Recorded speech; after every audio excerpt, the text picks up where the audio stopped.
Chers paroissiens, chers amis, demain, ce sera le 11 mai.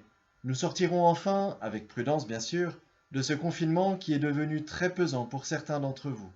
Nous en sortirons même si pour pouvoir célébrer la messe ensemble, il va nous falloir attendre encore, probablement, jusqu'à la fin du mois de mai. Comment vivre cette sortie du confinement? Pour moi, il y a un enjeu essentiel. Ne pas sortir du confinement comme nous y sommes entrés. Nous avons vécu pendant 2 mois quelque chose de complètement inédit, une expérience hors du commun qui nous a forcément marqués intérieurement. Cette expérience a apporté son lot de difficultés et aussi ses grâces. Il est essentiel que nous sortions de ce temps en recueillant les fruits de ce que nous avons vécu et que nous ne cherchions pas, par principe, à vivre comme avant le confinement. Pour cela, il nous faut faire ce qu'on appelle une relecture, regarder ce que nous avons vécu et le relire sous le regard de Dieu. Qu'est-ce qui m'a nourri pendant ces 2 mois? Qu'est-ce qui m'a vidé de mes forces et qu'est-ce qui m'a donné des forces?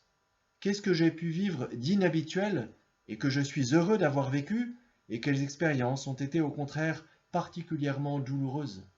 Quels moyens j'ai pris pour traverser ce temps? Pour vous aider dans cette démarche de relecture, je vous invite à lire le message que notre évêque nous a écrit, que vous trouverez sur le site de la paroisse, il pourra vous y aider. Je vous invite vraiment à ne pas sortir de chez vous comme avant.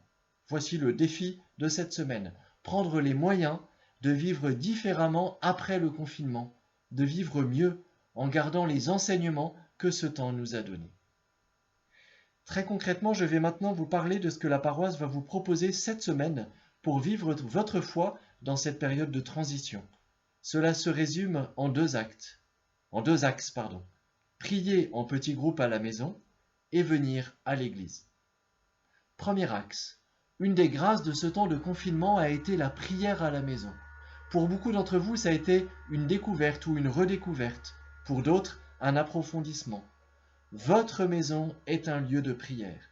Je pense qu'il y a là un trésor et qu'il nous faut le garder précieusement, même après le confinement, même quand vous pourrez revenir à la messe.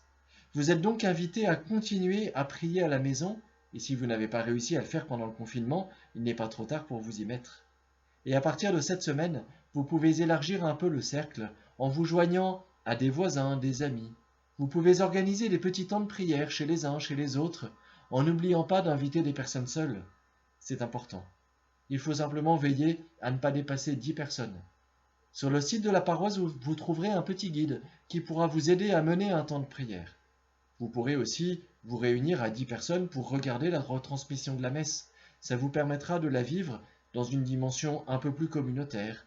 Et ça permettra à des personnes seules de vivre la messe, devant un écran certes, mais entourées de frères et sœurs chrétiens. D'ailleurs, avec le déconfinement, il va être plus facile de rendre visite aux personnes isolées qui ont pu souffrir beaucoup de la solitude ces dernières semaines. Je vous invite à en prendre l'initiative auprès des personnes que vous connaissez. Et si la visite d'un prêtre semble opportune, n'hésitez pas à nous le signaler. Deuxième axe, venir à l'église. Je pense que beaucoup d'entre vous en éprouvent le désir. Dans l'attente de pouvoir revenir à la messe, nous vous proposons, comme nous y invite notre évêque, de retrouver le lien à l'Eucharistie à travers l'adoration du Saint-Sacrement, au tabernacle ou exposé sur l'autel. C'est une invitation à contempler le Seigneur dont la vie est donnée, le corps est livré par amour et qui nous manifeste sa présence grâce au pain consacré. D'autre part, les prêtres vont se rendre disponibles tout au long de la semaine pour vous accueillir, vous écouter, parler avec vous et vous donner le sacrement de réconciliation si vous le souhaitez.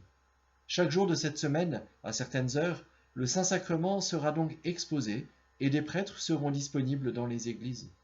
Vous trouverez le détail des lieux et des horaires sur le site de la paroisse. Et vous pouvez aussi demander à prendre un rendez-vous avec un prêtre pour parler plus longuement avec lui. Tout est expliqué en détail sur le site. Pour cette présence à l'église, qui n'est pas une célébration, nous ne serons pas limités à 10 personnes.